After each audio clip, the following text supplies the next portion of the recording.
sa napakabanal, napakasakdal at napakamakapangyarihang pangalan po ng ating nag-iisa at buhay na Diyos, na walang iba kung hindi ang ating Panginoong Hesukristo, kami po mula sa Los Angeles, California, sa Iglesia ng Diyos kay Kristo Jesus, bumabati po sa inyong lahat ng kapayapaan.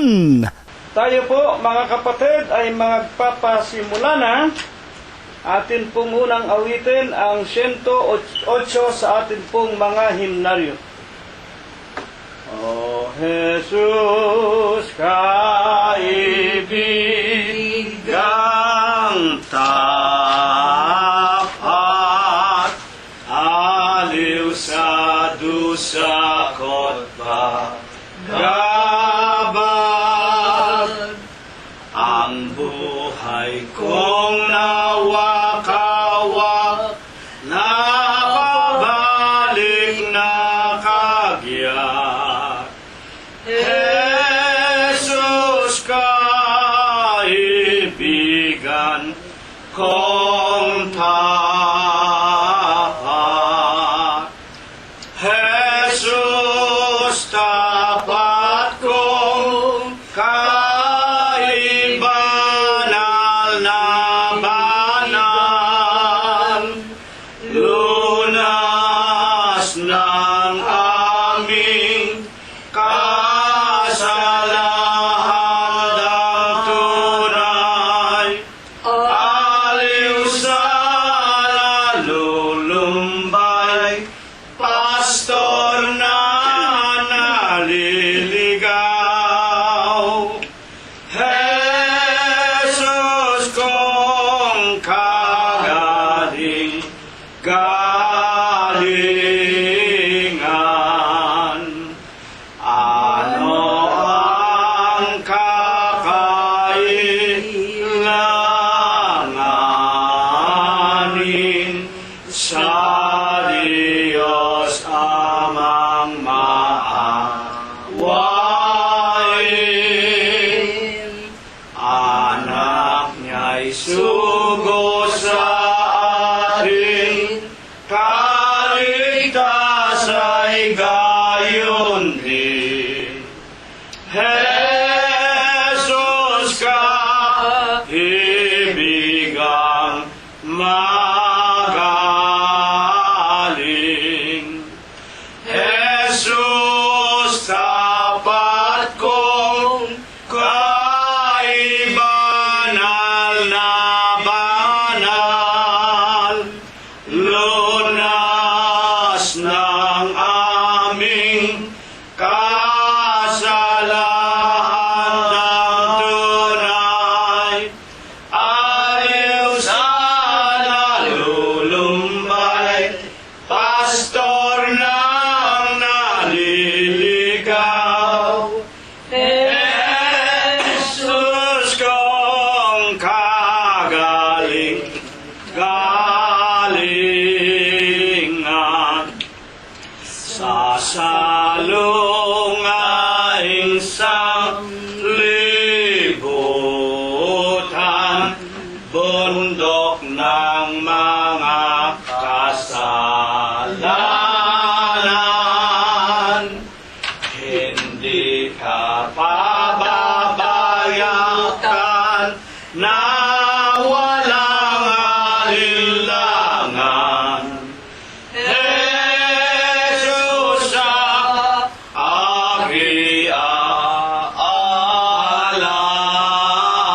alalay, Jesus, tapat kong kaibanal na banal, lunas ng aming kasalahan ng tunay, aliw sa nalulumbay, pastor ng naliligaw.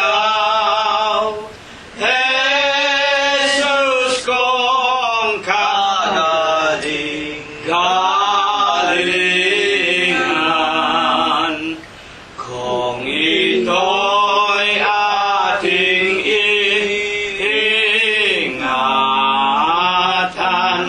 matatag na pakikilaban.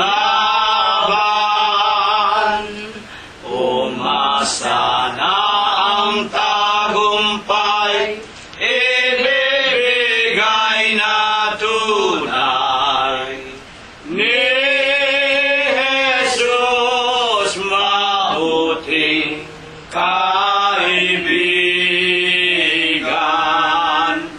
Jesus, tapat kong kaibigan na banal, lunas ng aming kasalanan tunay, ayaw siya nalulumbay, pastor ng naliligaw. Jesus kong kagaling-galingan. Patuloy po nating papurihan, sambahin, awitan at luwalhatiin ang banal at malinis na pangalan ng ating nag-iisang buhay na Diyos, na walang iba kung hindi ang ating Panginoong Hesukristo. Ang susunod po nating aawitin, 122.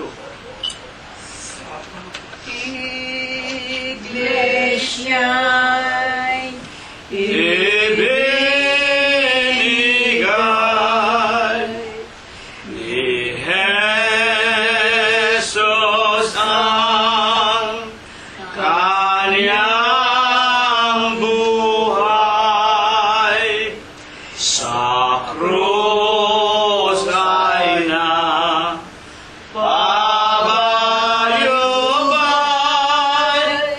inako ang kasalanan dahil sa Kanyang pag-ibig sa iglesyang walang dugis, di man dapat ay nagtiis si Jesus nang maglaw sa akin.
ng pag-ibig sa iglesyang walang dungis, di man dapat ay nagtiis si Jesus nang madlang sa akin. Patuloy po nating sambahin at luwalhatiin at awitan ang ating Panginoon Diyos na walang iba kung hindi ang Panginoong Jesucristo. Huling awit, mga kapatid, 137 sa atin pong mga himnaryo.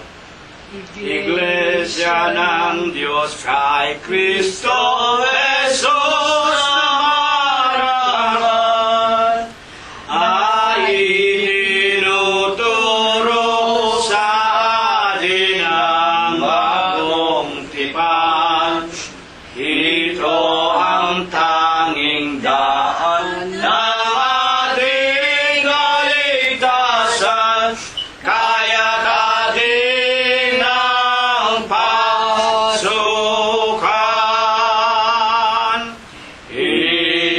Iglesia ng Diyos na marangal kay Kristo Jesus na saligan. Ito ang tunay na daang tungo sa bayang banal. Kay Kristo Jesus lamang tayo'y dapat masalig, at hindi sa utos taong sinsay sa matuwid. Mga hidwang aral ay huwag bayaang manaig sa iglesyang walang lungis. Iglesia ng Diyos na marangal kay Kristo Jesus na saligan. Ito ang tunay na daang tungo sa bayang banal. Sa buhay nating ito'y walang tagapagligtas iban kay Kristo Jesus na sumakop sa lahat. Kaya nga sa iglesia na kanyang ililigtas, manatili hanggang wakas. Iglesia ng Diyos na marangal kay Kristo Jesus na saligan. Ito ang tunay na daan tungo sa bayang banal. Purihin ang Diyos ng langit, sambahin at awitan. Puso'y buksan at ihain, purihin Diyos, purihin.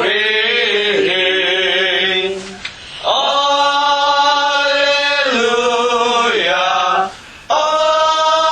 alleluia, lapit sa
ng amang Diyos.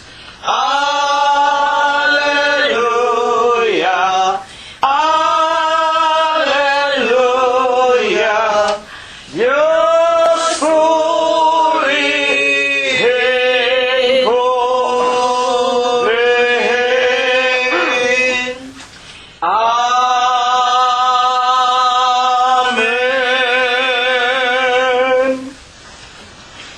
Sa banal at dakilang pangalan po ng ating Panginoong Hesukristo, ako po ay bumabati sa inyong lahat ng kapayapaan. Purihin ang pangalan ng Panginoon.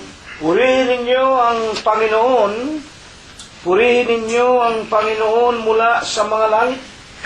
Purihin ninyo ang Diyos sa kanyang mga kaitaasan. Purihin ninyo siya, ninyong lahat niyang mga anghel.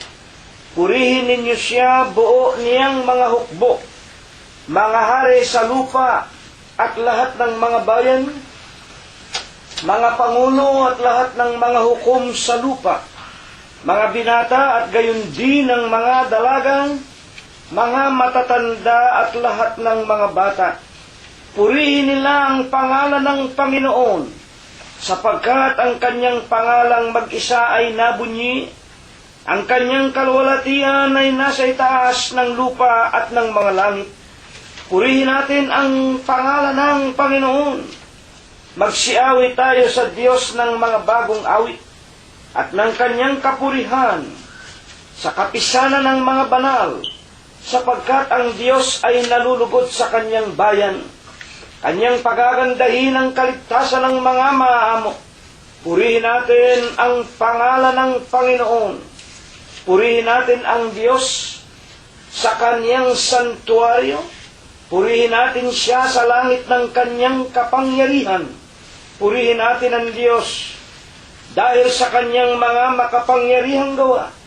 Purihin natin ang Panginoon ayon sa kanyang marilag na mga kadakilaan at purihin ng lahat ng mga bagay na may hininga. Purihin nila ang pangalan ng Panginoon. Amen. Amen. Mga minamahal, iginagalang at mga pinagpipitaganan po naming mga kasama, mga tagapakinig, at mga tunay na mananamba sa Espiritu at sa katotohanan. Pangunahin na nga po, una sa atin munang mga sariling kaluluwa, sa ating mga kabiyak, mga anak, mga manugang, mga apo, kasangbahay, mga kamag-anakan sa laman.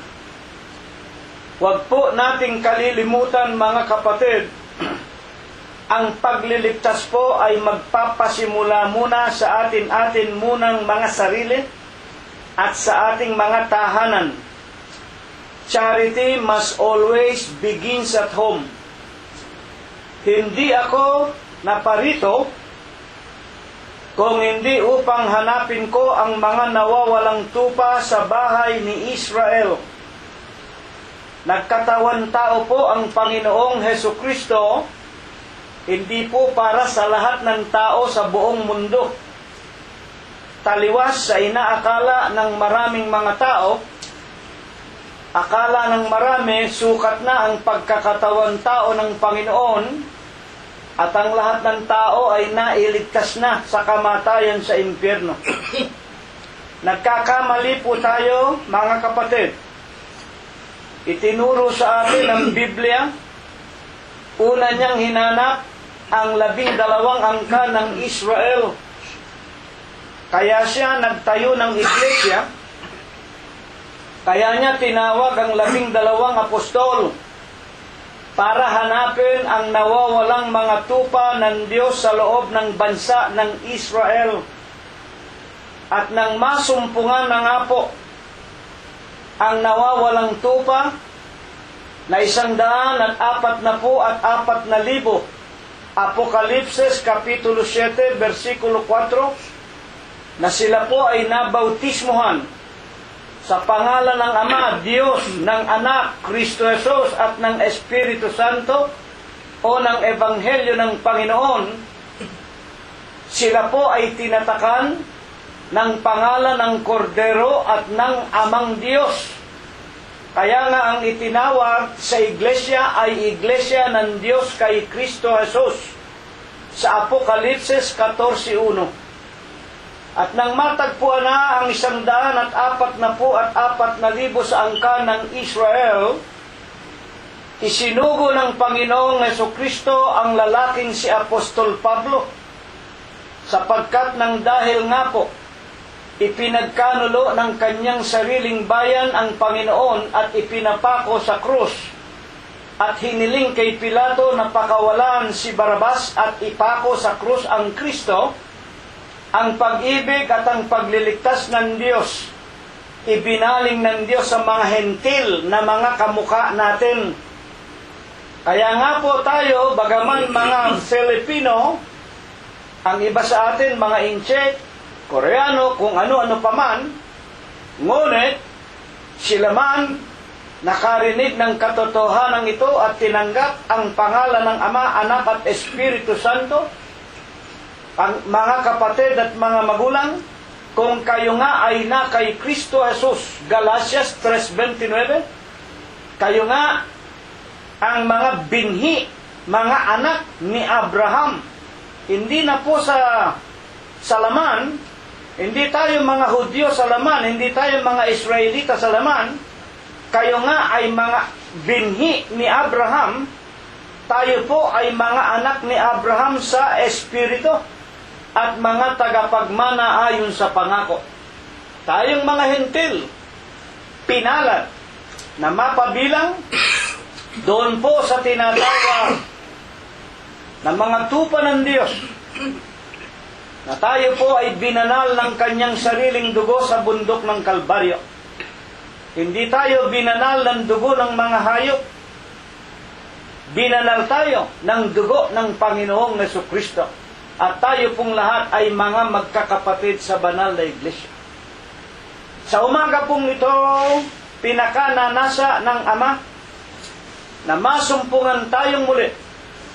Ginaganap natin kung ano ang kanyang kalooban sa langit.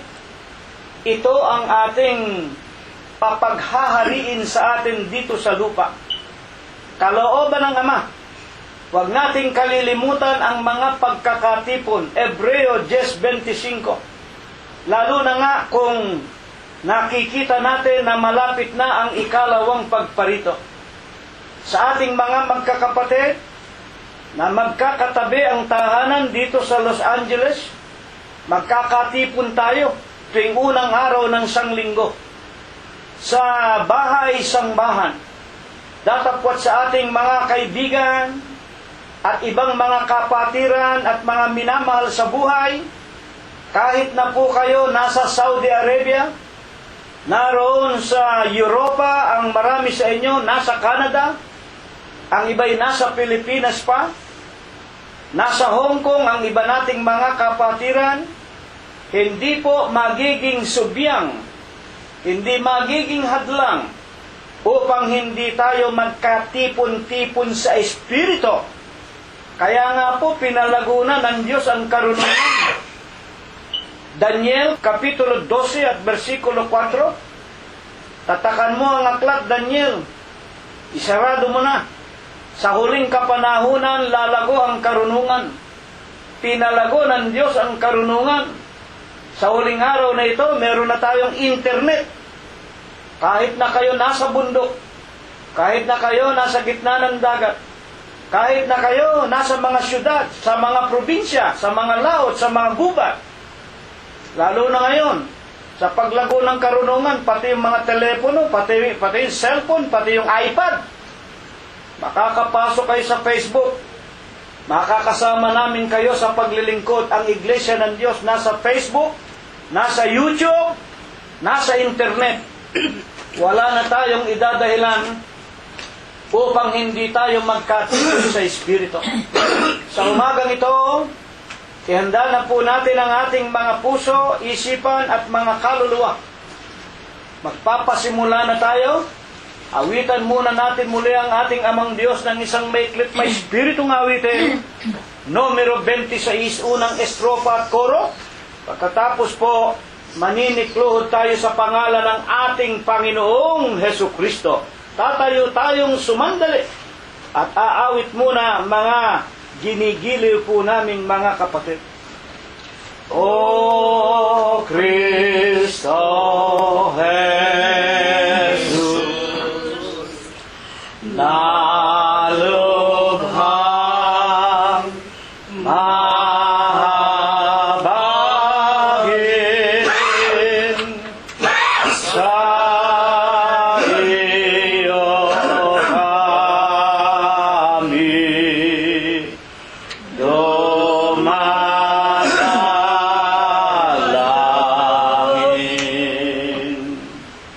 Ang hibig ng pusong lagi nang dumarain. Sana'y pakinggan kami linisin.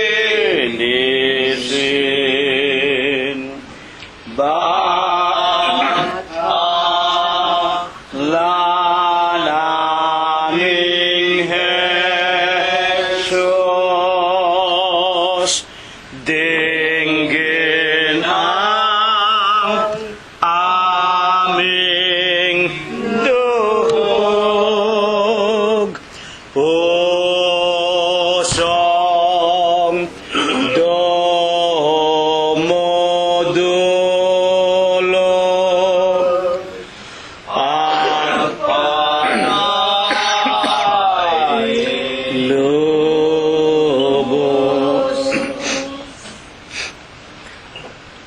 Dakilang Panginoon po naming Diyos,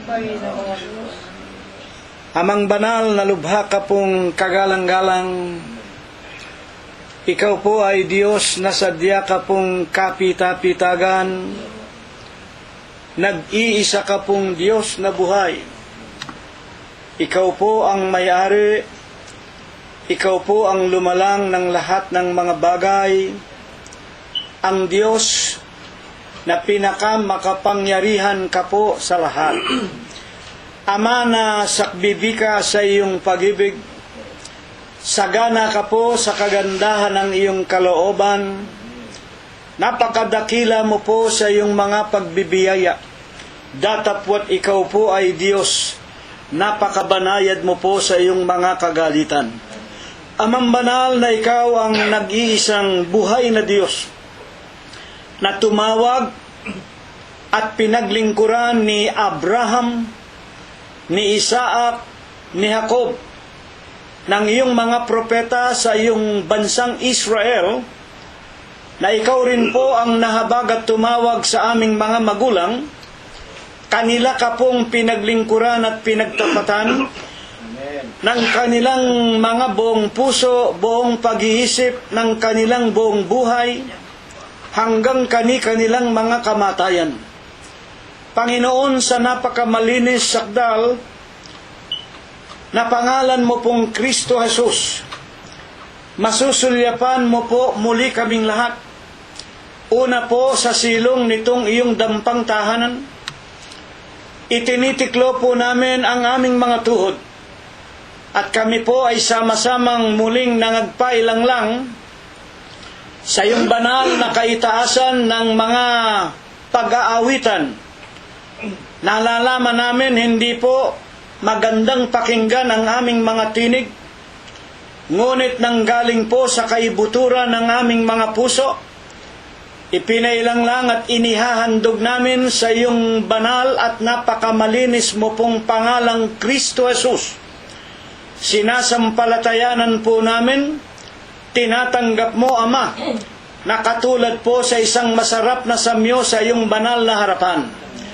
Panginoon po naming Jesus, sinasamba ka po namin, pinupuri ka po namin, niluluwalhati namin ang iyong kagalang-galang, ang napakamalinis mong pangalan, sa Espiritu mo po at sa iyong kagilagilalas na katotohanan. Amang banal, nalalaman mo po kung papaanong ginugol namin ang 7 araw na matulin, dadapwat lipos ng buhay, kagalingan, kalakasan at mga kapayapaan na pinalipas mo po sa aming mga hiram na buhay. Ama naming Diyos, kung kami nagkulang, kung kami nangagkakasala pa rin at hindi nangakakaabot sa iyong banal na kaluwalhatian, sa umaga pong ito, humihingi kami ng kahabagan at ng kaawaan.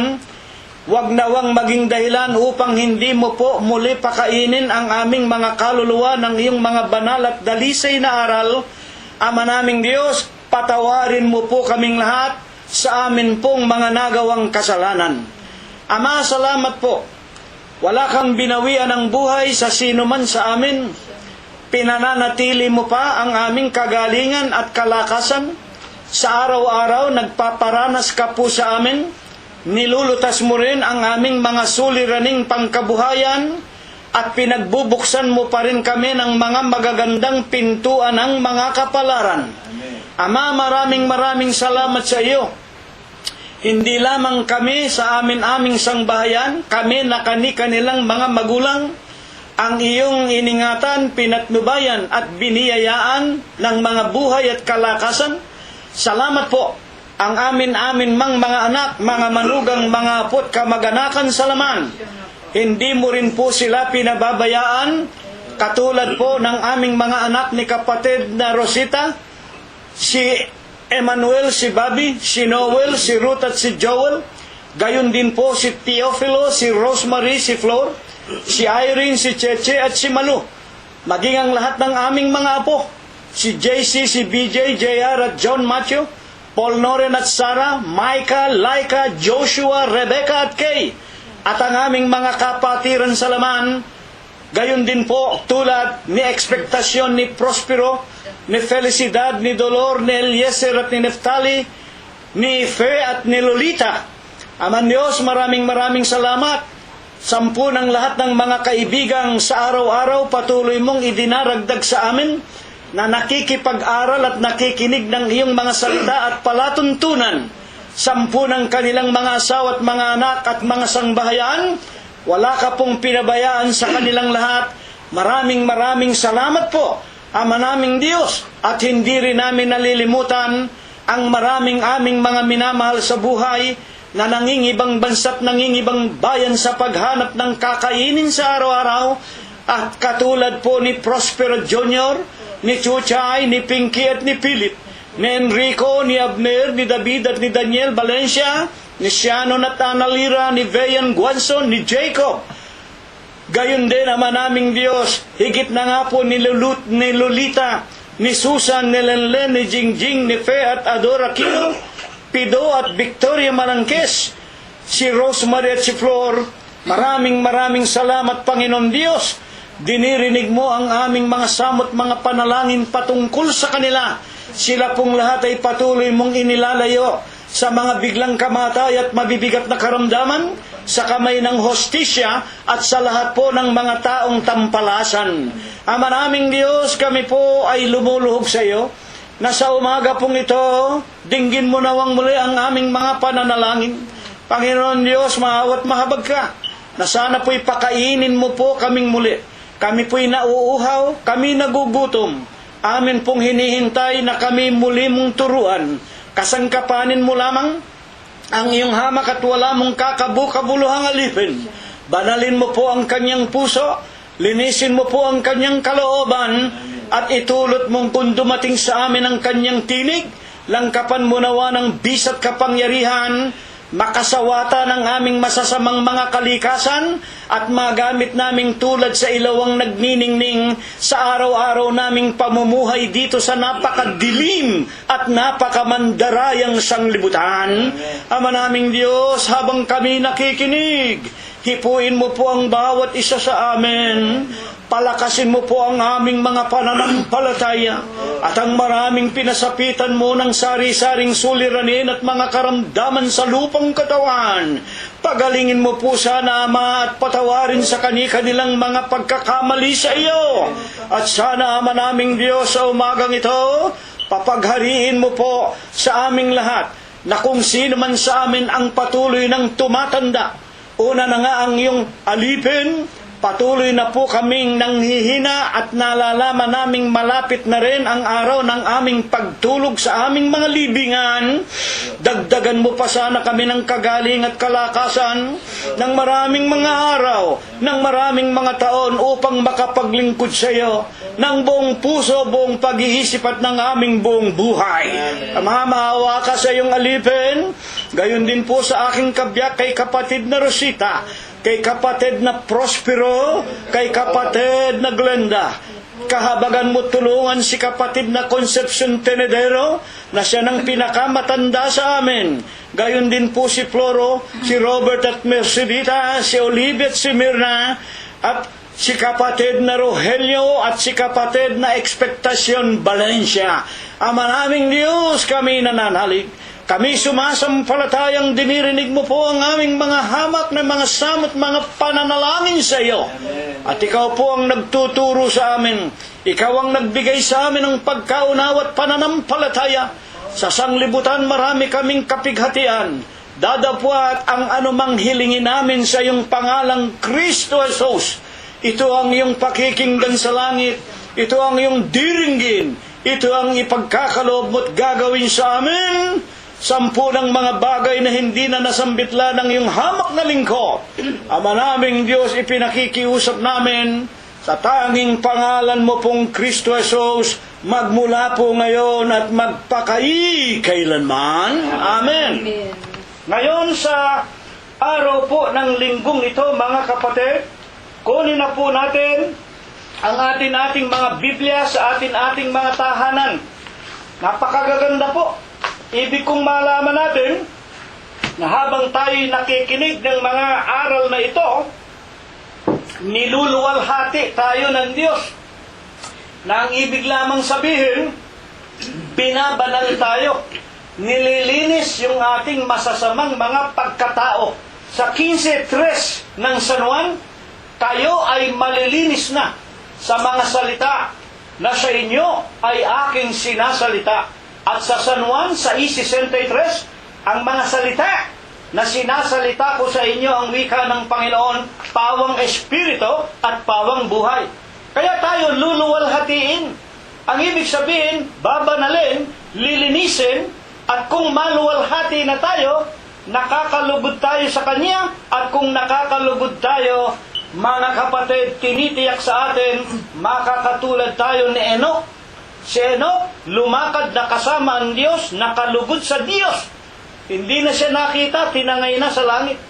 At ng panahon ng mga hari, isa pang propeta na ang pangalan ay Elias, ipinasundo ng Diyos ng karosang naglalagablab na apoy, tinangay sa langit, hindi nakakita ng kamatayan. Bakit? Si Elias man, lumakad na kasama ng Diyos, nakalugod, nakaluwalhati sa Diyos. Mga kapatid at mga magulang, ibig ko na ako man, wag nang mamatay, kumbaga maaari. Ayokong mamatay. Ibig ko, diretso na ako sa langit. Gayon din, ibig ko ang aking asawa, si kapatid na Rosita, ang aking mga kasama, si kapatid na Prospero, Glenda, ang aking mga kapatiran, at ang lahat ng aking mga anak, mga manugang, mga apo, kumbaga maaari, pati mga kaibigan ko. Wag na kaming mamatay. Pero ano ang solusyon? Kailangan maluwalhati tayo, malinis tayo, lumakad tayo sa mga banal na kalooban ng Diyos. Maging katulad tayo ni Enoch at ni Elias, o kung hindi man, sa ikalawang pagparito, mamatay man tayo mga kapatid, bubuhayin tayo, aagawin tayo, dadalhin tayo sa kaitaasan, sa kaharian ng Diyos. Sa umagang ito, isang napakaganda at banal na aralin. Ang muli ay inihanda ng Diyos para ating mapakinggan. Ang paksa po, buksan ninyo sa inyong mga aklat. Apokalipses, Kapitulo 2 at versikulo 9. Nalalaman ko ang iyong kapighatian at ang iyong kadukhaan, datapwat ikaw ay mayaman, at ang pamumusong ng mga nagsasabing sila'y mga Hudyo, ngunit hindi sila gayon, kundi sila ay sinagoga ni Satanas. Isa pong napakagandang paksa na naman. Nalalaman natin kung ano ibig sabihin ng Apokalipsis. Sa Ingles, ito po ang tinatawag na revelation. At ang ibig sabihin ng revelation, ito po ang pagpapahayag. Ito po ang pagbubukas ng mga lihim ng Diyos. Una na nga sa atin sa huling araw, ipinakikita sa atin kung ano ang mga magaganap. Katulad ng mga sinalita ng Panginoong Jesucristo, doon po sa tinatawag na Jerusalem ng Judea ng kanyang kapanahunan.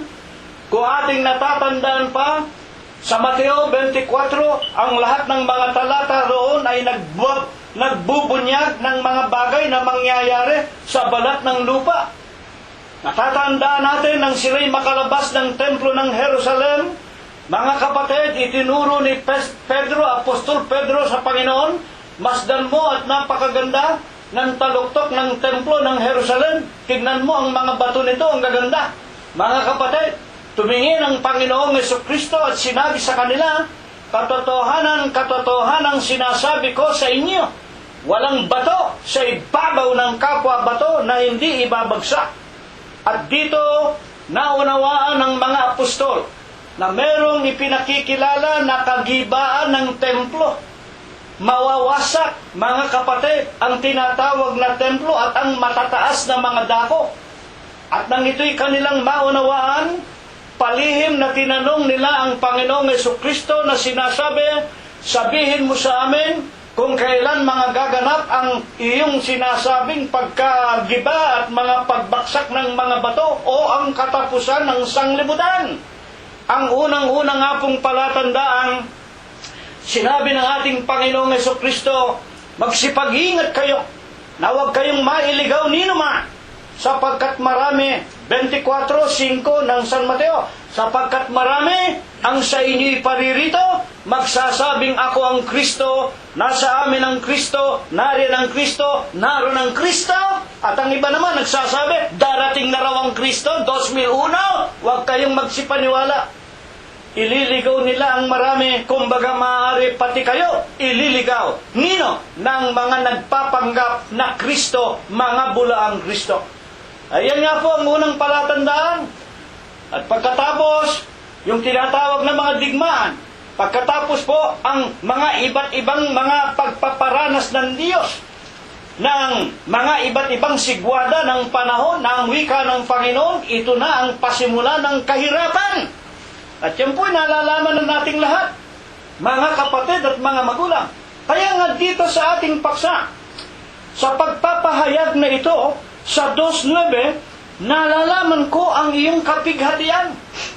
Yung kapighatian na nararanasan nitong kinakausap ng Panginoon. At ang iyong kadukhaan, sila ikay mga maralita. Pero, ikaw ay mayaman. At ang mga namumusong na nagsasabing sila'y mga Hudyo. Pag binabanggit po yung salitang Hudyo, mga kapatid, sa Romanos Kapitulo 9, versikulo 4 at 5, na sa kanila ang mga tinatawag na pagliligtas, na sa kanila ang mga pangangaral, na sa kanila ang mga kautusan, at sa kanila nanggaling ang Kristo ayon sa laman. Ang kinukuha natin, pag sinasabing at silang nagpapakunwaring mga Hudyo, na nagsasabing sila'y mga Hudyo, hindi mga tunay na mga Hudyo. Ang ibig sabihin, mga kapatid, sa paksa natin ito, itong kinakausap, nalalaman ko ang iyong paghihirap.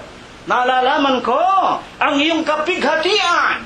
Nalalaman ko ang iyong kadukhaan, pero hindi ka pulubi, hindi ka mahirap, mayaman ka.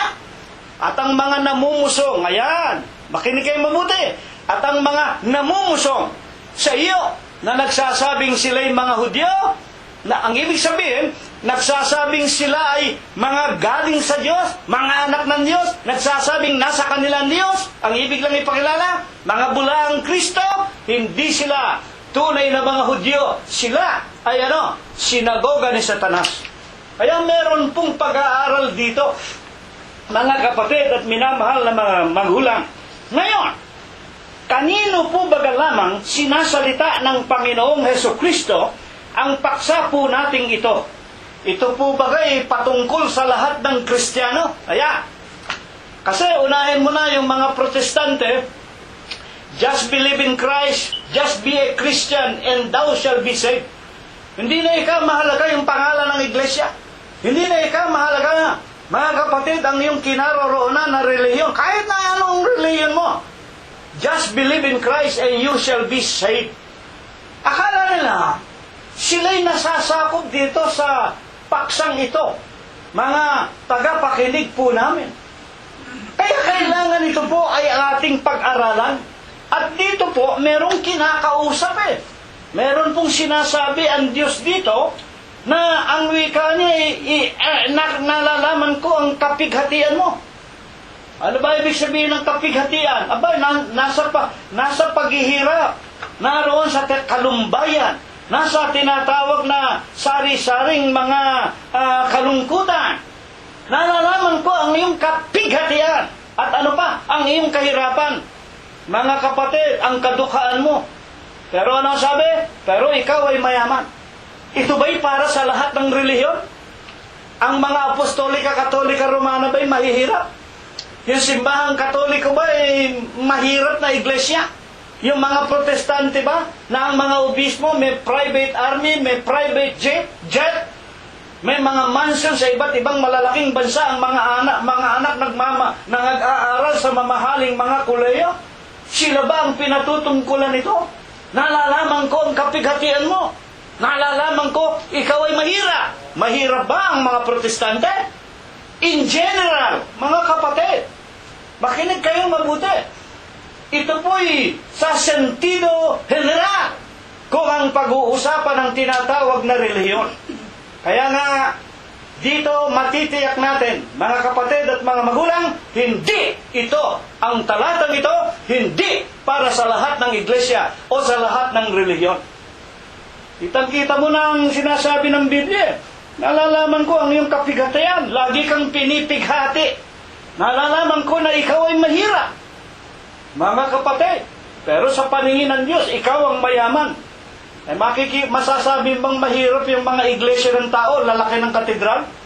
O hindi ba, buong mundo na kami? O hindi ba, nagkaroon sila ng anibersaryo, kailan lang? Milyon-milyon.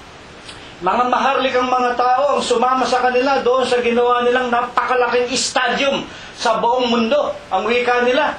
At pagkatapos, darating ang Papa sa Roma sa Pilipinas. Pinaghahandaan ng mga Pilipino ang napakalaking wika nga, napakagarbo na pagsasadula na naman ang tinatawag nila na kanilang Papa sa Roma. Mahirap ba ang Iglesia Apostolika Katolika Romana? Lalaki ng katedral niya, mga kapatid at mga magulang? Hindi po ito para sa lahat ng tao.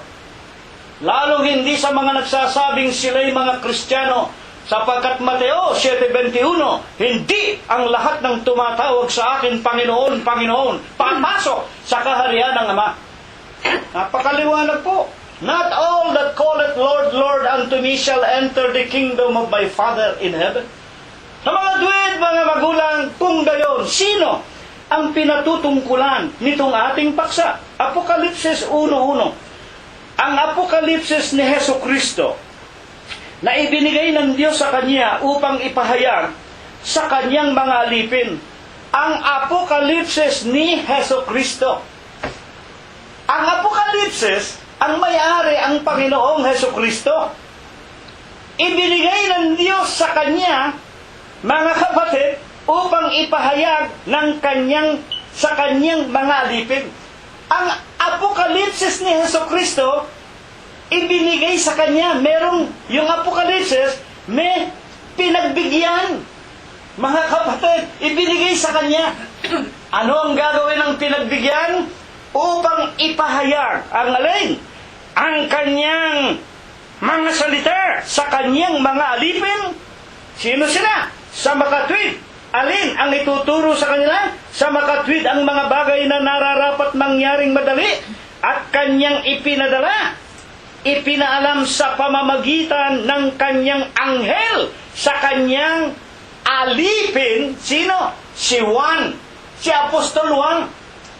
Ang Apokalipsis ni Jesucristo ibinigay ng Diyos kay Juan. Makinig tayo, ha?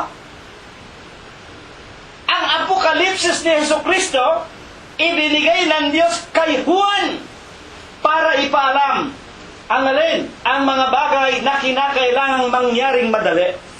Di napakaliwanag po. Sa mga tuwid, dito, ang may-ari ng Apokalipsis walang iba kung hindi ang ating Panginoong Jesucristo. At kung sino ang ating Panginoong Jesucristo, nalalaman natin siya rin ang Ama. Siya ang Espiritu Santo. Siya ang lumagay sa kalagayan bilang isang anak. Pinatunayan ni Apostol Juan sa kanyang unang aklat 5:7, there are three that bear records in heaven, the Father, the Word, and the Holy Spirit, and these three are one. Sa Tagalog, meron tatlo sa langit na nagpapatotoo. Ang Ama, ang Anak, at ang Espiritu Santo. Ang tatlong ito ay iisa.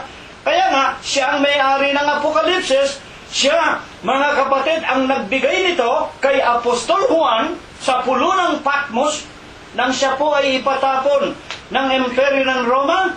Mga kapatid, sa pulo ng Patmos, humigit kumulang anyo 96 para ano? Para ipaalam kanino? Sa mga lingkod ng Diyos ang mga bagay na kinakailangang mangyaring madali.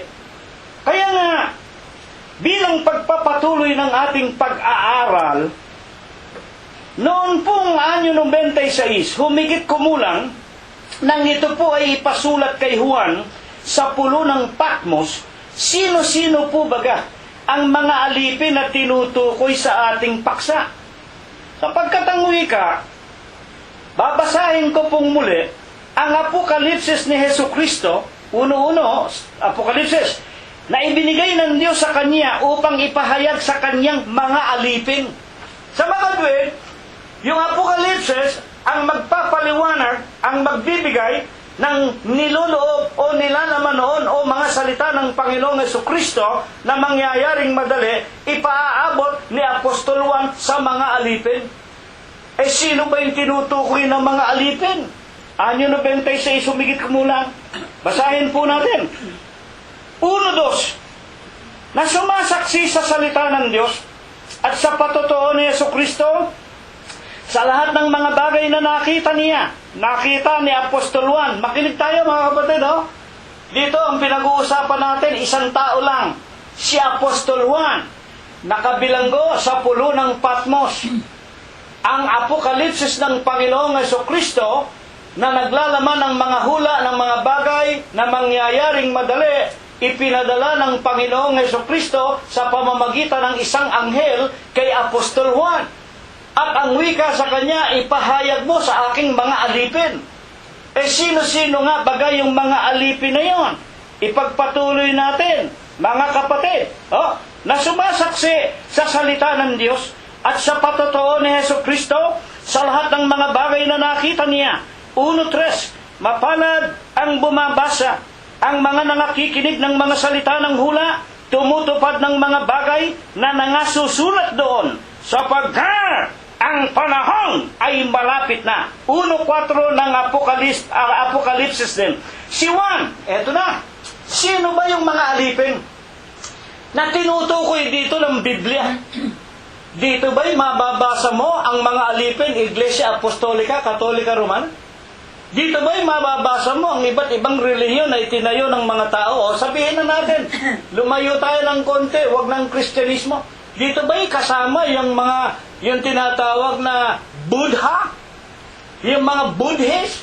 Dito ba'y kasama yung iba't ibang relihiyon ng mga tao?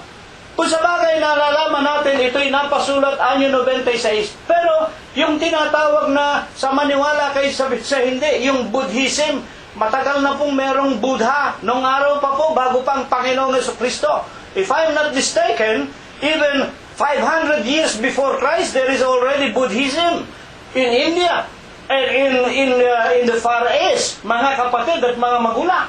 Pero yung ba ipinakikilala ng Apokalipsis na isa sa mga alipin na tatanggap ng Apokalipsis ng Panginoong Jesucristo? Mga kapatid at mga magulang, basahin po natin, ipagpatuloy natin sa 7 iglesia na nasa Asia. Ayan, 7 iglesia na nasa Asia. Biyaya ang sumainyo nawa at kapayapaang mula doon sa Kanya na ngayon at nang nakaraan at darating at mula sa 7 espiritu na nasa harapan ng Kanyang luklukan. Sabagat dito, wala pong ibang pangalan ng iglesia na tinutukoy, mga kapatid at mga magulang.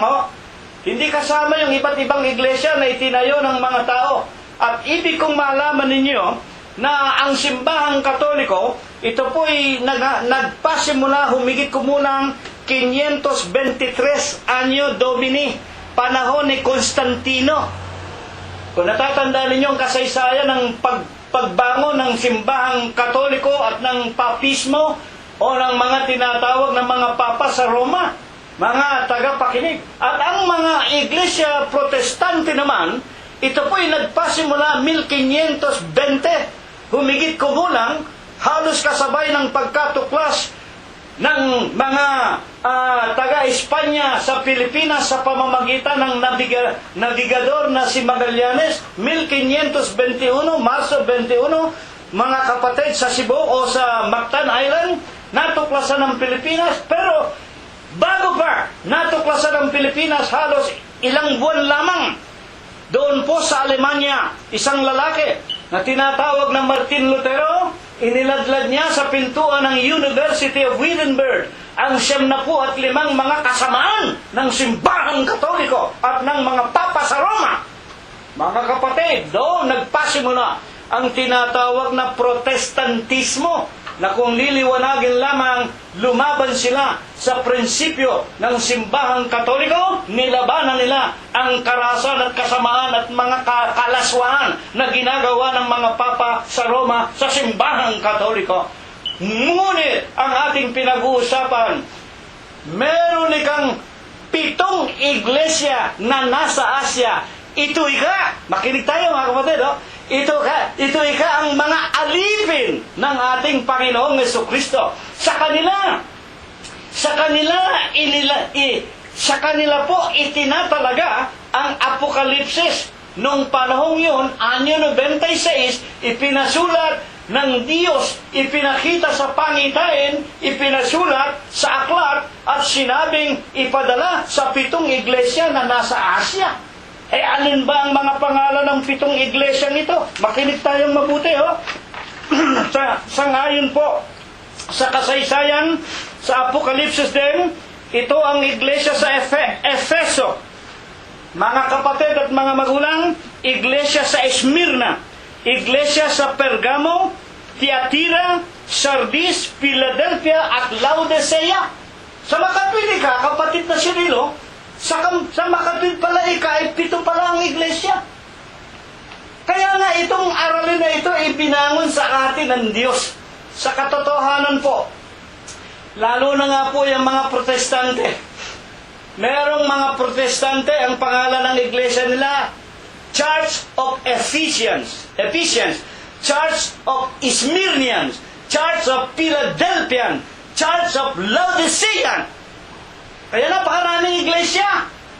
Literalmente, akala nila itong 7 iglesia na tinutukoy sa Apokalipsis ay 7 iglesia o 7 relihiyon, 7 iglesia na itinayo ika ng mga Kristiyano ng kanilang kapanahunan. Mga kapatid, nagkakamali po tayo. Nagkakamali at tayo po ay mapapalayo sa katotohanan kapag tayo'y naniwala sa sinasabi ng mga protestante at ng iba't ibang relihiyong Kristiyano na meron ikang iglesia sa Efeso, iglesia sa Smyrna, Laodicea, mga kapatid at mga magulang.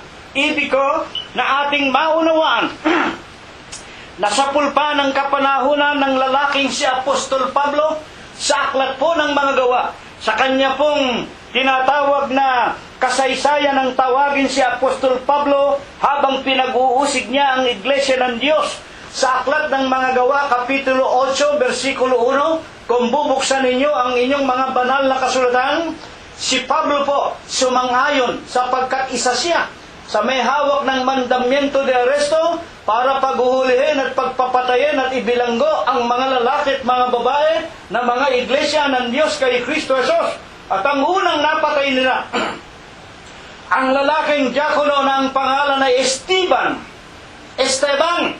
at nang wika nga, guluhin at pagpapatayin ng mga iglesia ng Diyos, ang unang tinatawag na martir ay ang lalaking si Esteban, humigit kumulang anyo 34, ang wika ng banal na kasulatan, hindi ko nababasahin, ang mga iglesia ng Diyos nagtakbuhan sa labas ng Israel, nagpanakbuhan, papalayo ng Israel, mga kapatid at mga magulang, at ang marami nga po napalabas ng Israel, doon na nga po sila'y wika nga naghanap ng mga wika nga mga lugar na katatagpuan nila ng kapayapaan. Doon nga po sa Asia, nagsipangalan sila. Diyan nga po, mga kapatid at mga magulang, sa 7 mga syudad at mga bansa na yan, sa Efeso, sa Smyrna, sa Philadelphia, sa Laodicea, mga kapatid at mga magulang, doon sila nanganuluyan, doon sila nagkaroon ng kanilang tinatawag na pagpapatuloy ng paglilingkod at mga pagsamba sa Diyos. At pagkatapos lumawig ang mga panahon, kailangan magbabasa rin kayo ng history. Kailangan magbabasa rin tayo ng kasaysayan ng Israel, lalo na nga ng Jerusalem. In the year 70, through the order of the Emperor of Rome, General Titus proceeded to Jerusalem, ransacked the temple of God, killed, destroyed, burned the whole city of Jerusalem, and the Israelites, pinagpapatay nila ng taong 70 Anno Domini. Sa utos naman ng imperyo ng Roma, ang general na si Tito, pinasok ang Jerusalem at ang templo ng Israel o ng tinatawag na templo ng Jerusalem. Sinunog, pinagpapatay, bata, matanda, lalaki, babae. Mahigit na 1 milyong mga Kristiyano ang pinagpapatay. Ano gagawin mo kung ikaw naroon sa pagkakataon yun? Tatakbo ka, hahanap ka ng tinatawag na pagtataguan mo para huwag kang mapaslang. Ang marami sa kanila tumakbo sa mga dalampasigan sa Asia Minor. Mga magulang sa Asia, nakisama sa ibang mga Kristiyano na naroon sa Smyrna, sa Efeso, sa Laodicea, mga kapatid, sa 7 mga bansa, sa 7 mga bayan. Kaya yan ang tinatawag sa Apokalipsis, upang ipadala mo sa 7 iglesia ang Apokalipsis ng ating Panginoong Jesucristo. Anong ibig sabihin nito? Pag sinabi bang 7 iglesia na mga Kristiyano, ito ba'y 7? Mga kapatid, basahin natin. 7 ba ang iglesia? Ituloy natin ang ating pag-aaral. Makinig po tayong mabuti. Ano ang katunayan? Na itong 7 iglesyang ito rin ang iglesia ng Diyos kay Kristo Jesus. At hindi 7 ang iglesia. Nakamukha nang itinuturo ng mga protestante. There are 7 churches daw. Mga kapatid at mga magulang. Basahin natin sa Efeso 4:3. Napagsakitan ninyong ingatan ang pakikipagkaisa sa Espiritu sa tali ng kapayapaan. 4:4. May isang katawan. Makinig tayong mabuti. Ilan ang iglesia? 7 ba? May isang katawan. Ano ba katawan? Kolosas 1:18. Si Kristo ang ulo ng katawan. Alin yung isang katawan na pinangunguluhan ni Kristo sa makatwid bagay ng iglesia? Mga kapatid, ano ang pangalan ng iglesia? At saan ito itinayo ng Panginoong Jesucristo? 16:18 ng San Mateo. Ang wika ng Panginoong Jesucristo kay Pedro, mga kapatid, itatayo ko ang aking iglesia. Saan? Naroon siya sa siyudad ng Jerusalem ng Judea. Doon itinayo ang katawan ni Kristo. Iisa katawan ni Kristo, iglesia. Nakalimutan bang lagyan ng pangalan? What is the official name of the church established by Jesus Christ? Humigit kumulang anyo 32. Ang wika sa unang Tesalonica 2:14. Nagsisitulad kayo. Saan? Sa mga iglesia ng Diyos Saan naroon ang iglesia ng Diyos na katawan ni Kristo? Na nasa Jerusalem, nasa Judea. Sino may-ari? Kay Kristo Jesus. Mga kapatid, magkaisa tayo. May isang katawan. Ano pa? May isang katawan. Isang espiritu. Ano ba tinutukoy na espiritu dito? Mga kapatid at mga magulang, kailangan may isa tayong espiritu. Ang mga salita na sa inyo'y aking sinasalita, pawang espiritu at pawang buhay, isang ebanghelyo, isang salita ng Panginoon. Gaya naman ang pagkatawag sa inyo sa isang pag-asa sa pagkatawag sa inyo. At ang wika pa man din, isang Panginoon. Sino ang Panginoon? Ang Kristo nga. Isang pananampalataya. Kaya, isang espiritu, isang Panginoon, isang pananampalataya, isang bautismo. Minsan lang tayo babautismohan. Saan? Sa pangalan ng Ama, Diyos, Anak, Kristo Jesus, Espiritu Santo, sa Kanyang Ebanghelyo. Saan babautismohan? Minsan lang sa Iglesia ng Diyos. Kay Kristo Jesus, isang Diyos at Ama ng lahat, na siyang sumasaibabaw sa lahat, sumasa lahat at nasa lahat. Isang Diyos, makinig tayo mga kapatid, isang Diyos at isang Ama, sumasaibabaw ng lahat. Sino ba? Sino ba ang Diyos Ama na sumasaibabaw ng lahat? Mga kapatid, Filipos 2:10, sa pangalan ni Kristo Jesus, iluluhod ang lahat ng tuhod. Dino? Ng mga nasa langit. Kanino pa? Ng mga nasa lupa at ng mga nasa ilalim ng tubig o ng lupa. Sumasaibabaw ng lahat. Sino ang Panginoong Jesucristo? Kayo, mga iglesia kayo ng tao. Si Kristo'y tao sa inyo. Sumasaibabaw ba ng lahat si Kristo sa inyo? Hindi. Bakit? Si Kristo'y tao. Hindi kayo sa Diyos. Hindi kayo ang katawan ni Kristo.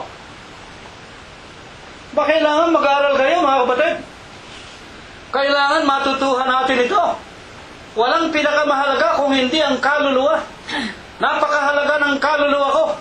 Hindi ko ipagpapalit sa pakikisama. Hindi ko ipagpapalit sa karunungan ng tao. Hindi ko ipagpapalit, mga kapatid, sa tinatawag ng mga nagsasabing sugong anghel. Hindi ko ipagpapalit sa nagsasabing vicarious filii.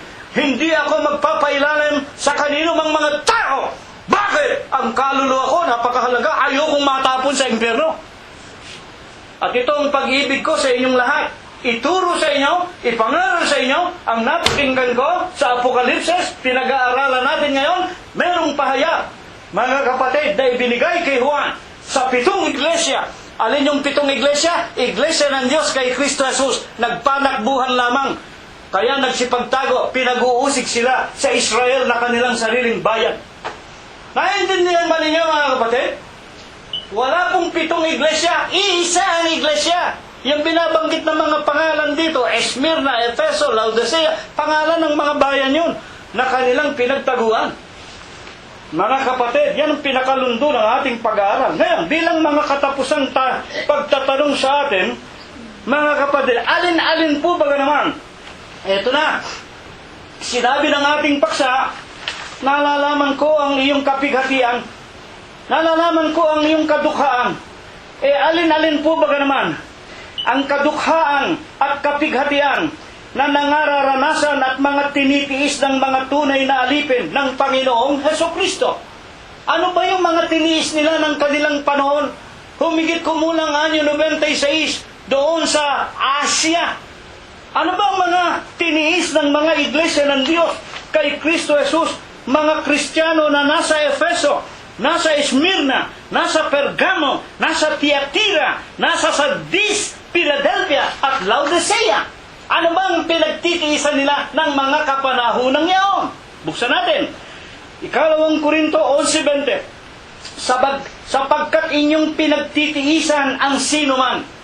Makinig tayo mga kapatid, Talagang maraming tinitiis ang mga iglesia ng Diyos kay Kristo Jesus nung araw pa man. Sapagkat inyong tinitiis, alin? Ang sinuman. Aba, ano ba ibig sabihin ito? Pag sinasabing sino man, everybody, by lahat ka. Para bang sinasabing lahat ng tao sa isang makinig kayo mga kapatid, sa isang tunay na anak ng Diyos, lahat ng tao sakit ng ulo. Para sa anak ng Diyos. Tandaan ninyo yan. Tuloy natin. Inyong pinagtitiisan ang sinuman.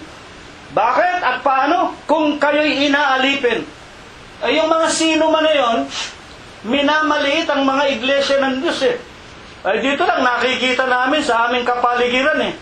Tinatawag kami na mga sinungaling daw kami sapagkat napakinggan nila ng una ang iglesia ng Diyos. Nasaktan sila dahil sila yung mga saradong Katoliko. Ay, nung araw mga kapatid marami kaming mga kaibigan dito sa lugar na aming kinatatayuan ng bahay namin. Kinukumbida namin, nakikinig dito. Pagka mayroong pagsambay, kasama yan. Pagka mayroon din kaming mga wika nga, kaaliwan, kasama rin sila. Nakikikanta pa, kikikain, nakikiino. Pagkatapos napakinggan si kapatid na Cirilo at si kapatid na Prospero tungkol sa pagsamba sa mga larawan, nagalit na sa amin. Ting makikita kami, you're liar! Mga kapatid, kung ano pinagsasasabi sa amin, pinagtitiisan ninyo ang sino man. Ayan. Lahat ng tao pinasakit ng ulo para sa tunay na anak ng Diyos. Kung kayo'y inaalipin, kung kayo'y sinasakmal, kung kayo'y binibihag, kung siya'y nagpapalalo, kung kayo'y sinasampal sa mukha. O hindi ba sampal sa mukha yung FUCK ka? Harapan pati yung asawa mo, ginagano nila ng masama. Pero pinababayaan namin. Unang-una, we do not want to go to their level. Mga level nila, mga walang pinag-aralan. At bagaman sinasabi nila, sila'y mga Kristiyano, sila'y mga anak ni Mama Mary, sa bahay nila, dinadala pa yung kanilang mga santo at mga santa, mga kapatid, pero ipinakikilala ng kanilang mga gawa. Bagaman nakikilala nila ang Diyos, hindi nila ipinakikilala dahil sa kanilang mga gawa. Nakikilala natin. So we should not go down to their level. Pabayaan na lang natin sila. Ang wika ng Panginoong Jesucristo, ako ang gaganti. Maghintay na lang tayo. Padadapain ng Diyos ang mga tao niya. Mga kapatid, 11:21, sinasalita ko ang tungkol sa kapulaan, nawari, naging mahina kami. Ang mga tunay na Kristiyano, hindi gaganti. Kung minsan nga lang, nadadala tayo ng pagkatao natin, lalo na nga yung lagi kang wika nga, minumura, pinagsasabihan, duwag daw tayo, duwag, coward, coward, coward, bahala ang Diyos sa'yo, mga kapatid at mga magulang. Pinagbibigyan lang natin dahil tayo'y mga Kristiyano. Tandaan ninyo yung salita ni Pablo, pinagtitiisan ninyo ang sino man, lahat ng tao. Problema natin yan. Mga kapatid, ginagawan tayo ng masama. Ngunit, kung ang sino man ay matapang sa anuman, nangungusap ako sa kamangmangan, ako'y matapang din naman. At sa ano pa man ang wika ng Biblia, 11:24. Ano pa ang tinitiis natin? Ikalawang Korinto 11:24. Ano pa ang tinitiis ng mga iglesia ng Diyos kay Kristo Jesus? Sa mga Hudyo, ang wika ni Apostol Pablo, makalimang tumanggap ako ng 40 palo. Nung panahon niya, talagang literal, pinagpapalo siya. Kulang ng isa. 11:25, makaitlong ako'y hinampas ng mga panghampas. Minsan ako'y binato, makailang ulit ako'y nabagbag. Isang araw at isang gabi, nang ako ngayon nasa kailaliman ng dagat. 11:26, sa paglalakbay ay madalas, sa mga kapanganiban sa mga ilog, kapanganiban sa mga tulisan, kapanganiban sa aking mga kababayan, sa mga kapanganiban sa mga hintil, sa mga kapanganiban sa bayan, sa kapanganiban sa ilang, sa kapanganiban sa dagat, kapanganiban sa gitna ng mga bulaang mga kapatid. Ayan. Yan pong sinasabi ni Apostol Pablo na yan. Mga kapatid, maliban sa literal na pinagpapalo kami, sinaktan at mga ikinulong sa bilangguan, hindi pa namin inaabot dito sa Los Angeles. Pero nakahanda po kami. Pero merong isang bagay, kapanganiban, maging saan? Mga bulaang kapatid. Ayan. Nako, ilang ulit na naming naranasang mag-amayan ng aking namayapa na ama na si kapatid na Cirilo Gonzales Sr. sa paglalahad ng katotohanan. Kailangan ang obispo, ang Panginoong Jesucristo lang, hindi ang mga tao. Ilang ulit kaming itiniwalag ng mga obispo na una naming mga nakasama. Sa awa tulong ng Diyos, mga kapatid, inilabas kami ng Panginoon sa kanila. Kaya kami, sulasok kami. Pag kami nagsasabi sa amin, kapatid na Cirilo, hindi ba kayo kasama nila kapatid na Manuel Naval? Hindi po kami kasama dyan. Hindi po kami kasama sa kanino man tao. Hindi po kami kasama kina Renato Baldrano. Wala kaming kasamang tao. Sa katotohanan ng pinupuri ninyo yung mga tao na yan, kahit matagal nang patay. Pati yung pagbumuka ng obispo ninyo ngayon, ayaw niyong tanggalin. Sa tinatawag ng mga imnaryo ninyo, wala kaming pinapupurihang tao. Tandaan ninyo yan. Mga kapatid, magalit na kayo sa akin, hindi ko naman kayo kailangan eh. Kung ang Diyos kasama ko, sino ang kalaban ko? Mga kapatid at mga magulang, ibig ko sabihin, hindi ka marunong makisama sa mga kasama mo sa iglesia? Bakit ko kayo pakikisamahan? Anong ipakikisama ko sa inyo? Makisama tayo sa Kanya. May ginagawa, kinokontrol ninyo ang utak ko. Don't be controlled by anybody. Tandaan ninyo yan. Huwag kayong magpaalipin sa kanino man. Ang wika ng mga banal na kasulatan, ang wika ng Panginoong Jesucristo, huwag kayong maging alipin ng sino man. Ngayon, ang ginagawa ng mga obispo controlling your mind. Sipin mo yung mga obispo, pag ikaw ay hiwalay sa aking pamamahala, kapatid na Cirilo, impyerno ka. Sipin ninyo yan, sino ka magsasabi ng ganyan? Kinuha mo ang papel ng Panginoong Jesucristo. 15:5 ng San Juan, ako ang puno ng ubas, kayo ang mga sanga. Kung hiwalay kayo, kung hiwalay ako kay Kristo, impyerno ako, naniniwala ako. Pero sasabihin mo sa akin, isasagot ko sa inyo, demonyo kayo. Huwag ninyong kontrolin ang isip ko. Siya lang makakakontrol sa akin. 11:27 ng 2 Korinto rin. Sa pagpapagal, pagdaramdam sa pagpupuyat, madalas. Gutom, uhaw, pag-aayuno, madalas. Ginaw, kahubaran, eto ang maganda, 11:28. Bukod sa mga bagay na yon, may umiinis sa akin ang wika ni Apostol Pablo. Bukod sa mga paghihirap, kapighatian na dinanas ko sa aking katawan, may umiinis sa akin. Alin yan? Sa araw-araw, ang kabalisahan dahil sa lahat ng mga iglesia. Mga kapatid at mga magulang, ang wika ng lalaking si Apostol Pablo, nasugo sa mga hintil. Bukod sa paghihirap ko sa laman, araw-araw may umiinis sa akin ang mga iglesia.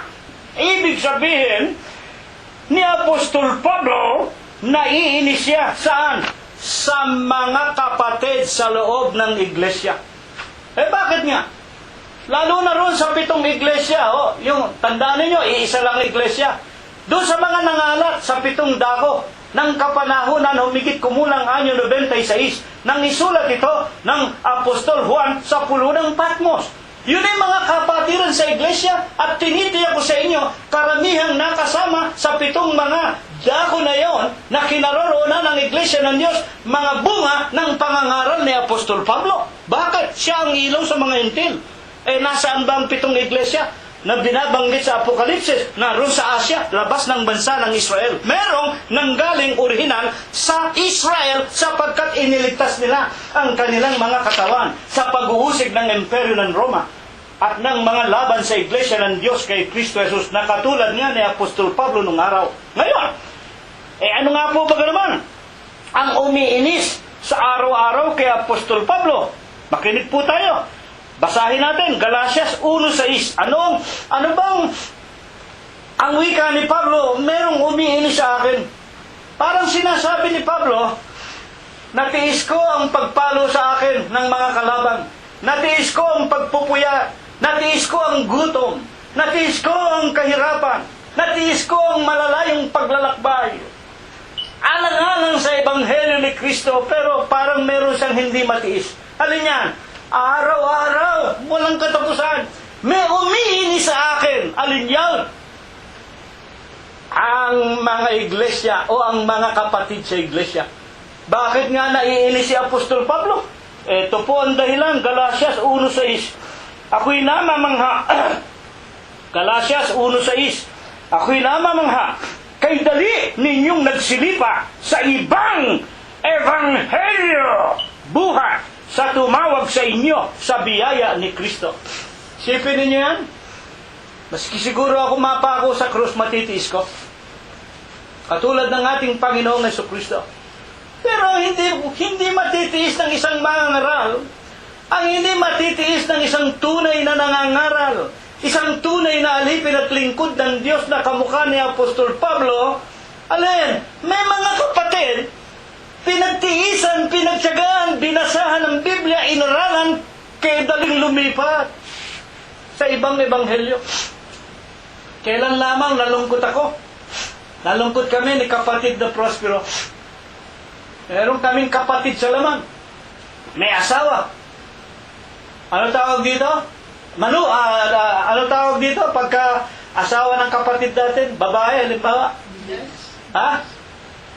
Ano tawag doon? Hindi naman biyanan di ba? Bilas! Kung hindi ako nagkakamali, tayo pang dalawa nagbautismo ron sa kapatid na yun, na asawa ng ating kapatid Nababanggit lang namin, pero nalulungkot kami. Matagal na panahon, inaralan, tinuruan. Nagkusang loob, nagpabautismo. Kung hindi ako nagkakamali, sa palasan pa natin na bautismo Tapos kailan lang nabalitaan natin nang ipinakikita rito sa television, sa TFC, yung garbong-garbong pagpaparangal sa matandang obispo na matagal nang patay, 100 taong anibersaryo. Kapatid na Cirilo, yung inyo pong bilas, lumipat na sa Iglesia ni Cristo. Wala kami ililihim sa inyo. Dito po sa Iglesia ng Diyos kay Cristo Jesus, kahit na po si kapatid na Rosita, gusto niyang mag-iglesia ni Manalo ngayon, sabihin niya sa akin, okay, bukas ang pinto. Kahit si kapatid na BJ, kahit si kapatid na Prospero, nakasama ko. Sabihin sa akin, kapatid na Cirilo, ayaw ko nang makipagkaisa sa iyo. Pupunta na ako sa iglesia ni Manalo, bukas ang pinto. Mga kapatid, hindi po ito sa pilitan. We are not controlling your mind. At sa maniwala kayo sa hindi, kung lumabas kayo ng bahay na ito, akala ninyo kayo ang nagpalabas sa inyong sarili, itinakwil kayo ng Diyos. Mga kapatid, saan ka pa pupunta? Meron ka ba bang pupuntahan na iglesia na magtuturo ng katotohanan? Laban o liban sa iglesia ng Diyos kay Kristo Jesus, naroon kayo sa iglesia ni Satanas.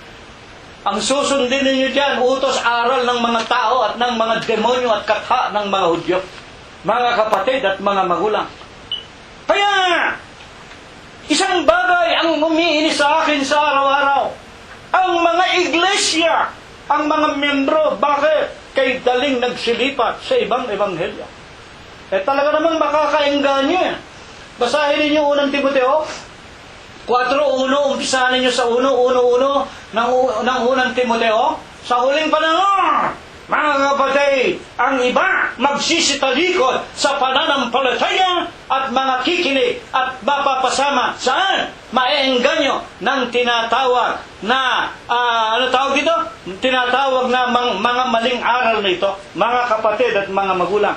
Mapanghikayat na mga aral. Sino hindi mahihikayat? Naku, pinakita yung stadium, pinakamalaki kung ilang football field, pinakamalaki raw sa buong mundo. Pararangalan yung obispong nagtayo ng iglesia 100 years ago. Ngayon, darating naman yung Papa sa Roma. Kagayahin na naman yan, mga kapatid at mga magulang. Sino hindi mahihikayat? Nandiyan ang mga prinsipe, nandiyan ang mga hari, nandiyan ang mga artista, nandiyan ang mga mayaman. Malalaking larawan ng mga tao, mga puno ng karangal na nagkapurihang pantao. Mga kapatid at mga magulang. Sa mga katwid, ito ang mga kapighatian na dinaranas ng mga tunay na mga mangangaral ng Diyos. Papaano po ang mga alipin ng Panginoong Jesucristo na napapalipat na kay dali sa ibang ebanghelyo? Makinig tayo mabuti, Kailangan po basahin ko ito. Kapatid na Cirilo nga, ano nga po baga sa palagay ninyo, yung inyong bilas napakadaling tumalon sa kabilang bakod. Basahin natin ang Apokalipsis 2:9. Ang pamumusong ng mga nagsasabing sila'y mga Hudyo, pero hindi sila gayon, kundi sila mga sinagoga ni Satanas. Ayan. Pinupusong po ang iglesia ng Diyos. Pinupusong nitong mga nagsasabing sila pa ang tunay na mga Hudyo. Tunay tunay na mga pinanggalingan ng biyaya, pagliligtas at pagpapala. Kaya nga kung tawagin makinig kayo mabuti Iglesia ika ni Kristo. Bakit? Ano sinasabi ng banal na kasulatan? 9:5, sa kanilang mga magulang, sa kanilang paglilingkod sa Diyos, sa kanilang pagpapala, mga kapatid, sa kanila nang galing ang Kristo. Hudyo si Kristo, Hudyo. Ayon sa laman. Ang wika ni Apostol Pablo, ano ba sinasabi ng mga iglesia na ni Kristo? Di ba? Sila nga ang pinanggalingan ni ka. Nasa kanila ang Kristo, nasa kanila ang tinatawag na pagpapala, ang kanilang mga paglilingkod, tinatanggap ng Diyos, pero hindi pala sila, they are fake. Yan ang sinasabi ng Panginoon, nagpapakunwari. Mga kapatid, na Kristo, huwag kayong magsipaniwala, ililigaw nila ang marami. Bakit? Unang-una na nga. Si Kristo pala yung tao sa inyo Makapagliligtas ba ang tao na si Kristo? Mga kapatid, Ezekiel 14:14, anak ng tao, sabihin mo sa kanila, pag nagpasugo ako ng tabak, digmaan, pag binali ko ang tungkod ng tinapay, nagpadala ko ng tagtuyot, nagpadala ko ng tsunami, nagpadala ko ng malalakas na bagyo, ulan, lindol, at pinutol ko ang ekonomiya ng isang bansa, kahit na naroon si Nunong Noah, kahit na naroon si Propeta Daniel, kahit naroon si Propeta Job, hindi makapagliligtas ang tatlong taong ito. Ang kanilang sarili lang ang ililigtas dahil sa kanilang kabanalan. Kaya kung si Kristo tao sa inyo, hindi kayo ililigtas ng tao, sa aba ng tao. Ang wika ni Propeta David, na ang pananampalataya ay sa tao. Sa tao kayo nakasali. Sa mga katuwid, ito ang mga pamumusong ng mga relihiyon na nagsasabing sila'y mga Hudyo. Huwag namang magagalit, pasintabi. Yung mga vegetarian. Hindi ba yung mga vegetarian? Sa Badista. Ang dami kong kaibigan sa Badista, ayaw na akong sagutin, ayaw na akong kausapin. Nakikita nila sa Facebook Parati ko may nilalagay ang unang Timoteo 4:1 hanggang 3 Aral ng mga demonyo, ipagbabawal ang pagkain ng lamang kate o ng karne. Paano ngayon yan? Bakit ba sinusunod din niyo yan? Nasa 10 kautusan yan at saka sa kautusan ni Moses. Kanino ba ibinigay yung mga kautusan na yun? Sa mga Hudyo. Sa makatwid, namumusong kayo. Sa huling araw, pinupusong ninyo. Sino? Ang iglesia ng Diyos at ang mga tao. Bakit? Pinagbabawal ninyong pagkain ng lamang kate. Yan pala naman utos aral na ng mga demonyo. Basahin ninyo unang Timoteo 4:1 hanggang 3. 4:1 hanggang 3. Mahirap bang intindihin yun, mga kapatid? Kapatid na si Rilo, brother Ang wika sa akin you are an inspiration. Ako raw nakaka-inspire. Kung nakaka-inspire ako, bakit hindi ka pa umalis dyan sa utos aral ng mga demonyo? Kung kinikilala mong ako isang kaibigan mo na nagsasabi sa'yo ng tapat at totoo at binabasa ko naman sa Biblia, bakit hindi ka makaalis dyan? Brother chairman ako ng kabataan. Yung asawa ko, tesorera. Mga kapatid at mga magulang, meron kaming mahalagang posisyon sa Iglesia Adventista del Séptimo Día. Yun ang social activity rito, social activity. Ganyan naman ang mga protestante. Papuputol ko daliri ko. Pagka dumalo kayo isang araw ng linggo, tapos nang magsalita ang mga imbitado nila ng mga Doctor Divinity in Theosophy, alauna na ng tanghali, gutom ka na, huwag kayong umalis. May fundraising tayo. Totoo yan! Kung hindi may pabingo, may paloterya, may kainan. Saan? Doon sa parke. Bayan, tagal ko rin sa Amerika, nag-iisa, pag linggo, nagpupunta ako doon sa mga protestante na yan. Nako, ang ginagawa ko, nilalayasan ko na. Wala akong mapulot na mabuti. Paano ang wika ng ating paksa? Paano nakapagpapasok sa lihim? Basahin po natin muna ang tinatawag na huli nating katanungan, paano po ang alipin ng Panginoong Jesucristo na napapalipat na kay dali sa ibang ebanghelyo? mga kapatid, paano sila namumusong? Ikalawang Pedro 2:1, ngunit may nagsilitaw din naman sa bayan na mga bulaang propeta, na gaya naman sa inyo'y magkakaroon ng mga bulaang guro, mga nagpapasok sa lihim ng mga makakapahamak na maling pananampalataya, itatatwa pati ang Panginoon na bumili sa kanila, na nagtataglay sa kanilang sarili ng madaling pagkapahamak. Noon pa man, panahon ng mga apostol, ang wika ni Apostol Pedro, meron sa inyo babangon, itatatwa ang Panginoon na bumili sa Kanya. Ang ibig sabihin, sa inyo manggagaling ang mga bulaang mangaral, magpapasok sa lihim ng mga bulaang doktrina, itatatwa ang Panginoon na bumili sa kanila. Ang ibig sabihin, hindi kikilalanin ang Kristo na siya rin ang Ama, siya rin ang Anak, siya rin ang Espiritu Santo. Ituturo nila, si Kristo'y tao. Kaya may iglesia ni Kristo. Si Kristo'y tao, mga kapatid at mga magulang. At iba't ibang mga reliyon. Ang mga reliyon Trinity, ang mga Protestante, Ama, Anak, Espiritu Santo, tatlo ang Diyos. At sa simbahang Katoliko, si Kristo, taong totoo, Diyos na totoo, bakla. Mga kapatid, hindi malaman kung anong klase si Kristo. Tao na, tapos Diyos pa. Pwede ba naman yun? Mga kapatid, kung tao ka na lang. Kung Diyos ka, Diyos ka. Hindi pwedeng alanganin para kang bakla. Kaya nga ang wika, sa tinatawag na 1:14 ng Juan, basahin ninyo, nagkatawan tao ang Diyos. Nagkatawan tao ang Berbo. Bakit nagkatawan tao si Kristo? Hindi siya tao. Pwede ko ba sabihin sa inyo, si kapatid na Cirilo, si kapatid na Prospero, nagkatawan tao kami? Hindi pwede. Tao na kami. Use your common sense. Ang makapagsasabi lang na nagkatawan tao ang Kristo, yung kumikilala na si Kristo hindi po tao. Kaya nga nagkatawan tao. Paano nagkatawan tao? Filipos 2:5 hanggang 10. Magkaroon kayo ng pag-iisip. Ito'y na kay Kristo Jesus din naman. Bagaman nasa kalagayang Diyos, hinubad niya alin ang pagka-Diyos. Nang hubarin yung kanyang kapangyarihan, nagkatawan tao. Imposible ba yun sa Diyos? 32:27 ng Jeremias, narito, ako ang Panginoon Diyos ng lahat ng tao. May anumang bagay ba na mahirap sa akin? Aba, kung ako ang Diyos, ibig kong maging katawang punong kahoy na nagliliyab na hindi nasusupok, magagawa ko. Ginawa na yan, 3:20 ng Exodus, kung hindi ako nagkakamali. O 3:4. Mga kapatid, nagpakita siya kay Moses. Natula sa tinatawag na naglalagablab na punong kahoy na hindi nasusupok. Kung gusto ko, kung ako ang Diyos, magpakitang tulad sa isang lalaki, magagawa ko. Genesis 17:1, nang si Abraham may 90 na taon, napakita ang Diyos kay Abraham. Parang lalaki.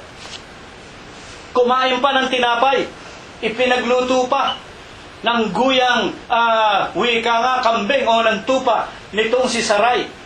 Kaya nga nang si Sarai nagluluto ng ipakakain sa bisita ni Abraham, narinig ni Sarai, Abraham, sa 1 taon, pagbalik ko, may anak na lalaki ang asawa mo. Natawa si Sarai. Tumawa si Sarai.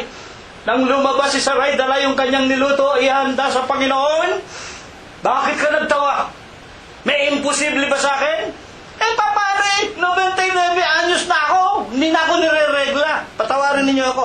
Mga kapatid, hindi na ako dinadalaw ng buwan ng dalaw. Sa 1 taon, pagdating ko rito muli, may anak ka ng lalaki, si Isaac.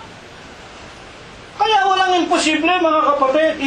Ang sabi nga, pinupusong ng mga relihiyon, ng mga Trinity, ng mga Iglesia ni Cristo, ng mga Apostolika Romana, ng mga Protestante. Pinupusong. Nagpapakunwari kayong mga tunay na mga Hudyo. Pero kayo, sinagoga kayo ni Satanas. Mga kapatid, ngayon, huling-huling katanungan, papaano wika nga, kapagpapasok ang mga bulaang propeta ng mga maling pananampalataya ayon sa Biblia, Galatias 1:7, na ito'y hindi ibang ebanghelyo, kundi merong ilan na sa inyo'y nagsisiligalig at nangag-iibig na pasamain ang ebanghelyo ni Kristo. Dito ipinakikilala, hindi po ibang ebanghelyo.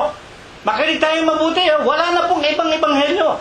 Iisa lang ang ebanghelyo, pero pinupusong sa pamamagitan ng pagpapasama. Pinasasama ang ebanghelyo ni Kristo. Minamali, inililiko. Katulad ng sinasabi ng Panginoon, simpleng-simple. Ako at ang Ama ay iisa. Mga kapatid at mga magulang, paano pinasama ng mga iglesia ni Manalo? Hindi naman iisang Diyos, iisa sa gawain. Bakit ayaw mo pang lagyan ng tuldok yun? Ako at ang Ama ay iisa. Period. Ang ginagawa nila, dinurugtungan. Iisa raw sa gawain. Mga kapatid at mga magulang, kung ano-anong filosofiya, kung ano-anong paliwanag. Hindi pa ba sapat yung sabihin ng Biblia, maging ng Panginoong Jesucristo, ako at ang Ama ay iisa. At sa 8:24 at 27 ng San Juan din, you shall die in your sin. Mamamatay kayo sa inyong mga kasalanan. For if you believe not that I am He, you shall die in your sins. Yeah. Inililiko, binabago ang kahulugan ng mga iglesia ng tao, mga kapatid at mga magulang. Pinasasama. Yun na lamang 8:55 hanggang 58 ng San Juan Mga kapatid, nagalak ang inyong ama na si Abraham. Na makita niya ang aking araw, siya'y natuwa at nagalak. Mga kapatid, dumampot ng mga bato ang mga Hudyo. Pupukulin ang ating Panginoong Jesucristo. Mga kapatid, sapagkat sinasabi nila, wala ka pang 50 anyos, ang pagitan ninyo ay halos 2,000 taon. Sinasabi mong, nakita ka ng aming lolo, ninuno, ingkong namin na si Abraham. Abay, sinungaling ka. Kaya ikaw may sa demonyo. Bakit mo sinasabing nakita ka ng aming ama na si Abraham? Almost 2,000 years in between the two of you. Sumagot ang ating Panginoong Jesucristo, katotohanan sinasabi ko sa inyo, mga kapatid at mga magulang, bago si Abraham, ako nga. Before Abraham was, I am. O, hindi ba yun ang sinabi niya kay Moses? Sinabi sa Exodus, anong sasabihin ko? Sino ka na nagsusugo sa akin kay Paraon sa Ehipto para pakawalan ng mga Israelita? Sabihin mo, sinugo ka. Nino? Ni ako nga. Pero ang mga iglesia ng tao, kung ano ng paliwanag ninyo, pinipilit ninyo, hindi Diyos si Kristo, kundi tao. Mga kapatid at mga magulang, pinasasama. Ngayon, ang sinasabi ni Apostol Pablo tungkol sa mga pamumusong na ito ng mga iglesyang itinayo ng tao at ng kinagisnan at ng mga protestante. 2 Korinto 11:13, sapagkat ang mga gayong tao, ang mga gayong iglesia, bulaang apostol, bulaang relihiyon, magdaraya na mga manggagawa na nagpapakunwaring mga apostol ni Kristo, 11:14, hindi katakataka, sapagkat si Satanas man nagpapakunwaring anghel ng kaliwanagan, 11:15, hindi malaking bagay nga ang kanilang mga ministro nagpapakunwari na mga ministro ng katwiran. Huwag kayong magagalit sa akin, no? Pagmula sa Papa sa Roma, sa mga obispo ng mga iglesia ng tao at ng mga protestante, huwag kayong magagalit sa akin. Opinion ko ito, Huwag na nating sabihin ng galing sa Biblia. Sasabihin ko ang aking karapatan. Puro demonyo kayo. Magalit na kayo. Ano ba itatawag mo dyan? Ang liwa-liwanag. Hindi katakataka si Satanas nagpapakunwari anghel ng kaliwanagan. Napakarami niyong pagpupuri sa mga obispo ninyo, 100 taon ng patay. Yung pinupuri ninyo. Mga magulang, para kung sino-sinong mga tao pinupuri ninyo, pinaglilingkuran ninyo, tinataliwas ninyo ang katotohanan, ang Diyos, ang may karapatang purihin, sambahin, luwalhatiin. Sa Kanya ang kapurihan, sa Kanya ang kaluwalhatian, sa Kanya ang lahat ng bagay.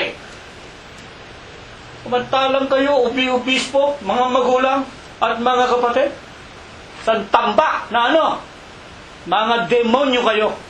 Magalit na kayo sa akin, pero opinion ko yan. Mga kapatid, freedom of opinion. Sinong gagalaw sa akin?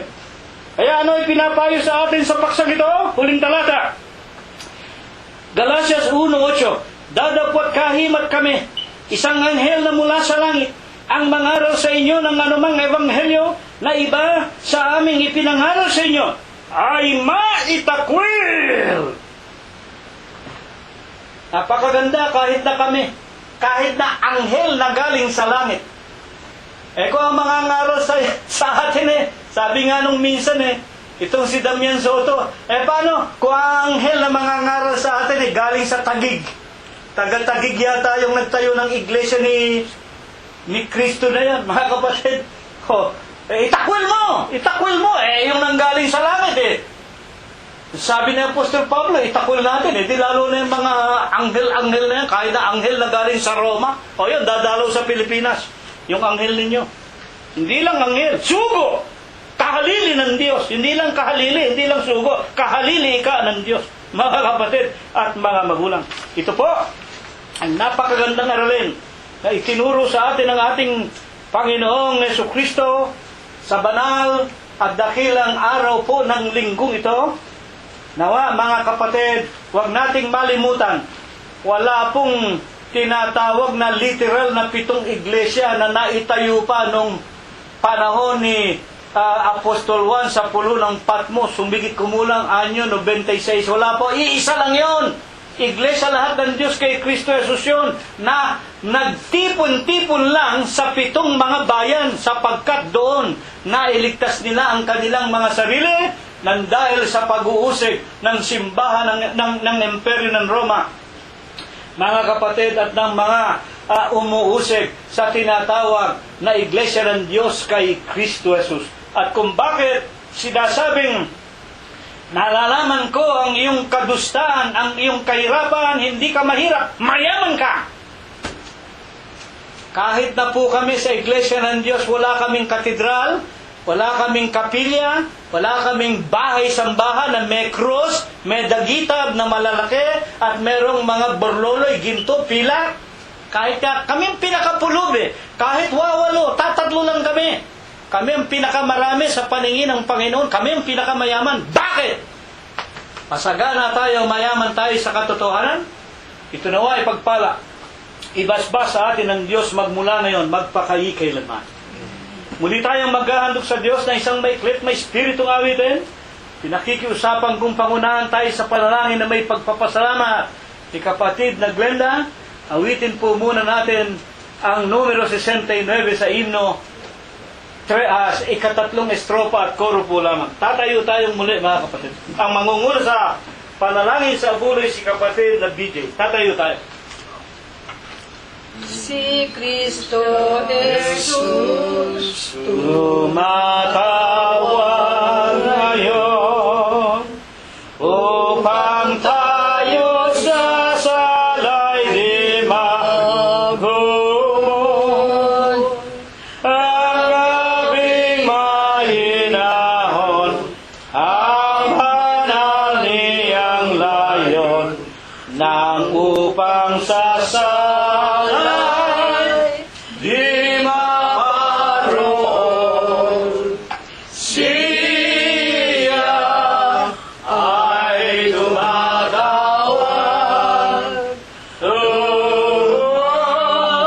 Awag sa lahat kung tayo ay lalakad sa tanging niyang landas.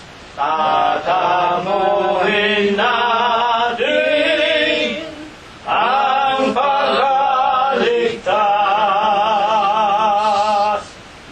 Panginoon po namin Diyos, Diyos na pinakadakila, pinakamakapangyarihang ka po sa lahat. Ikaw po ang nag-iisang Diyos na aming sinasamba, pinupuri, niluluwalhati sa Espiritu mo po at sa iyong mga katotohanan. Amen. Ikaw po ang tanging Diyos na gumagabay at nag-iingat sa bawat isa sa amin. Panginoon po namin Diyos, salamat po sa bansang linggong binigay niyong kapayapaan sa bawat isa sa amin. Muli po kami nagkasama-sama rito ngayon at nag-alay po kami ng mga awiting nagmumula sa aming mga puso nakinig ng iyong mga banal na aral at nawa po, Panginoon, ay maging kaaya-aya sa iyong banal na harapan. Amen. Panginoon po namin Diyos, ngayon po umaga ay nagpapasalamat po kami sa lahat ng iyong mga kabutihan. Salamat po, Panginoon, sa buhay kalakasang ibinibigay mo sa bawat isa sa amin. Salamat po rin, Panginoon, at pinananatili mo po kami sa pananampalataya na minsan mo pong ibinigay sa bawat isa sa amin. Amen. Salamat po rin, Panginoon, at inilalayo mo po kami sa mga nangyayaring mga kalamidad dito sa buong sanlibutan, katulad po ng mga bagyo, ng mga baha at saka po ng mga baha po. Panginoon po namin Diyos, salamat po rin, Panginoon, sa mga pagpapalang ibinibigay mo sa amin sa pangaraw-araw naming pangangailangan. Panginoon po namin Diyos, kung kami po, Panginoon, kinakikitaan niyo po kaming nagkukulang sa iyo. At kami po ay nagkakasala sapagkat kami tao po lamang. Panginoon po namin Diyos, patatawarin mo po ang bawat isa sa amin. Amen. Pakalinisin mo po kami at lagi po pakabanalin mo kami at lagi mo po kami pangungunahan. Ngayon pong umaga, Panginoon, dinadalangin ko po sa iyo na nawa po, Panginoon, ilalayo mo po kami sa mabibigat na karamdaman, sa biglang kamatayan, sa masasamang tao, sa masasamang espiritu, at lalo na po sa kamay ng hustisya, Panginoon. Dinadalangin ko po sa iyo, Panginoon, dagdagan mo po ang tibay ng aming pananampalataya. Amen. Nawa po kami, Panginoon, nakapagtiis dito. Sundin namin ang utos mo hanggang sa huling sandali ng aming mga buhay. Amen. Dagdagan mo po rin ang kababaan ng aming mga kalooban, na kami po'y makapag-ipon dito po ng mga gawang kabanalan, na makasama mo po kami sa pinangangako mo pong buhay na walang hanggan. Amen. Panginoon, ang taong kinasangkapan mo po ngayong umaga, Panginoon. Dagdagan mo po ang kanyang buhay, kalakasan. Dagdagan mo po rin ang talino nagmumula sa iyo. Siya nga po. At nawa po ang kanyang pagpapahayag po, Panginoon, ay magkaroon ng bisa at marami pa po mga taong makapakinig ng iyong mga banal na aral. Amen. Panginoon, kayo po ang nagbibigay at kayo po rin ang nag-aalis. Kaya po, Panginoon, ang aming pong mga mahal sa buhay na may mga karamdaman, Panginoon, tulungan mo po sila at mapagaling mo po sila, Panginoon. Pinadalangin ko po rin sa iyo, Panginoon, na nawa po, Panginoon, ang lagana po ang kahirapan po dito, lalo na po sa aming inambayan. Kaya po, Panginoon, pagbubuksan mo po sila ng magandang pintuan ng kapalaran at nawa po kasangkapan ka po ng mga taong tutulong sa kanila. Amen. Pinadalangin ko po rin sa iyo, Panginoon, na nawa po, Panginoon, kung paano mo kami dinala dito ng maayos. Ganun mo po rin kami iuwi sa aming mga tahanan. At nawa po sa susunod, namin pananambahan ay magkaroon po ng kahadlangan. Muli po kami makaganap sa aming mga tungkulin. Amen. Panginoon, nadalangin ko po sa iyo, Panginoon, ang aking pong mga mahal sa buhay at ang iba pong aming kapatiran na sa iba't ibang dako ditong sa libutan. Panginoon, tutulungan mo po sila. Lagi mo po silang iingatan, lagi mo po silang gagabayan at nawa po, Panginoon, inyo po silang pagpapalay. Amen. Nawa po, Panginoon, itong mga samot dalangin na ito'y makarating nawa po sa iyong kaitaasan. Sinasaplatayan po namin na ito po inyong diringgin. Ang lahat ng ito po, Panginoon, ay amin pong idinadalangin sa tanging pangalan mo pong Diyos Kristo Jesus, Diyos at dakila namin tagapagligtas. Amen. Diyos na kapangyarihan sa lahat, nagbibigay buhay at lakas sa banal na gawain siyang tumawan.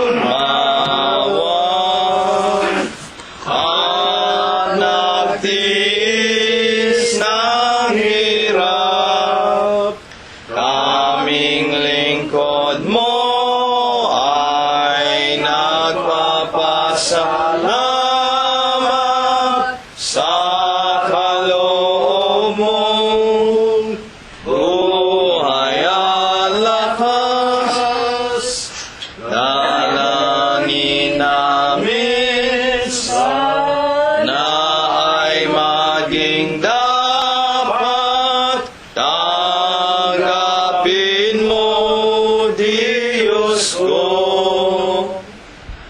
Panginoon po namin Diyos, Ama namin lubhang banal, makapangyarihan sa lahat. Siya nga po. Ikaw po ang aming tanging Diyos na gumagabay sa bawat sa amin.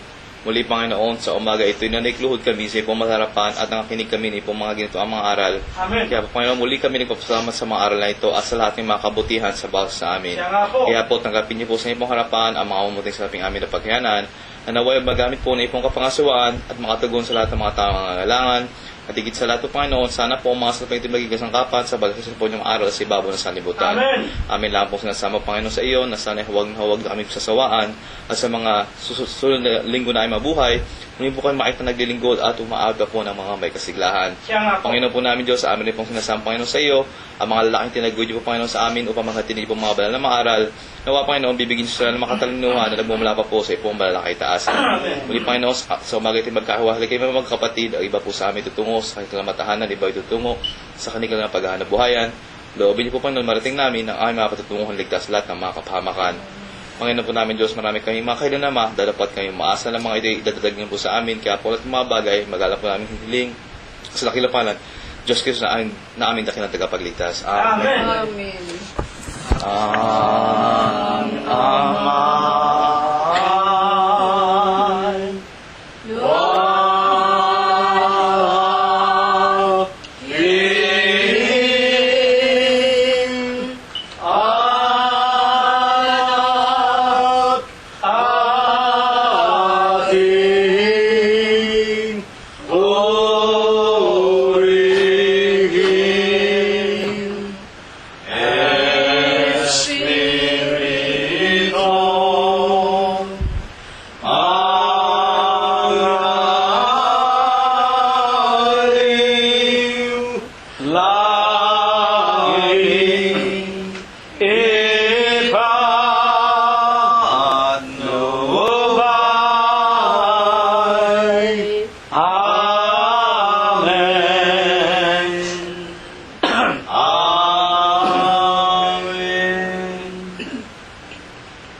At ngayon, sa pagkasangkapan ng Diyos, sa kanyang hamak at walang kakabu-kabuluhang alipin, ay tanggapin po nating mga magkakapatid sa umagang ito ang walang hanggang pag-ibig, ang walang hanggang pagbibiyaya, ang pakikipisan, ang kaaliwan, ang pamamatnubay at ang kagalingan. Gayon din ang hindi maulatang banal na biyaya, basbas at bendisyon, pagliligtas at pagpapagaling ng kanyang banal na espiritu, tunawa ang kanyang ipagkaloob sa ating mga magkakapatid sa umagang ito hanggang sa gagawin nating paglalakbay pauwi sa ating mga tahanan, hanggang sa lahat ng ating mga kabiyak, mga anak, mga manugang, mga apo, kasangbahay at kamag-anakan sa laman, sa lahat ng ating mga kaibigan, sa paghanap natin ng ating ikabubuhay sa araw-araw, sa loob at labas ng ating mga dampang tahanan, at sa buong kalaganapan ng Iglesia ng Diyos kay Kristo Jesus, magmula ngayon, magpakailanman. Amen. Kapayapaan ang sumaatin, mga kapatid, purihin ang pangalan ng ating Panginoong Jesucristo. Ako kay Jesus sa hawak sa aking kahinaan, si Jesus ang pag-asa at timbulan. Wala nang ibang ngalan dapat tayong pagsaligan. Diyos Cristo, Jesus, tunay na tunay. Ako'y ahawak kay Jesus at tukso'y lalahan. Ako'y ahawak kay Jesus hanggang kamatayan. Ako'y ahawak kay Jesus, hindi iwalay. Ang kamay, Jesus